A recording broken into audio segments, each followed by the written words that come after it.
পশ্চিমবাংলায় এসআইআরকে যেভাবে পাবলিকের সামনে তুলে ধরেছে টিএমসি সরকার একটা বিরাট বড় বিপদ হিসাবে, আর নিজেরা নন কোঅপারেট করছে, এটা চ্যালেঞ্জিং নির্বাচন কমিশনের সামনে সময় শেষ করাটা। আর আমার মনে হয় শেষ হবেই, তো সেই জন্য খুব সিরিয়াসলি তারা নিয়েছেন। আমরাও চাই ঠিক সময়ে এসআইআর শেষ হোক এবং ভোটার লিস্ট বেরোক, ভোট হোক।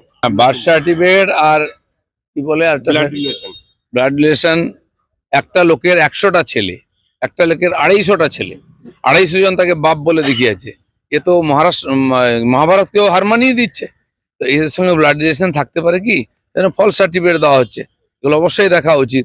এবং ডোমিসাইল সার্টিফিকেট, এখানে কি বলে আপনার সল্টলেকের এসডিও অফিস থেকে টিএমসির নেতারা বসে বসে ওখান থেকে জারি করেছে ডোমিসাইল সার্টিফিকেট জোর করে।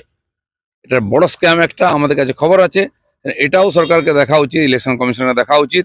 জোর করে নেওয়া হচ্ছে। যেমন বার্থ সার্টিফিকেট আগে কর্পোরেশন অফিস থেকে ব্যাকডেটে ইস্যু হয়েছে, এখনো হচ্ছে।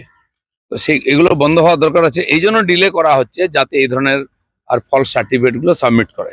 পশ্চিমবাংলায় সব হতে পারে, জন্মের আগে বার্থ সার্টিফিকেট, মরার আগে ডেথ সার্টিফিকেট।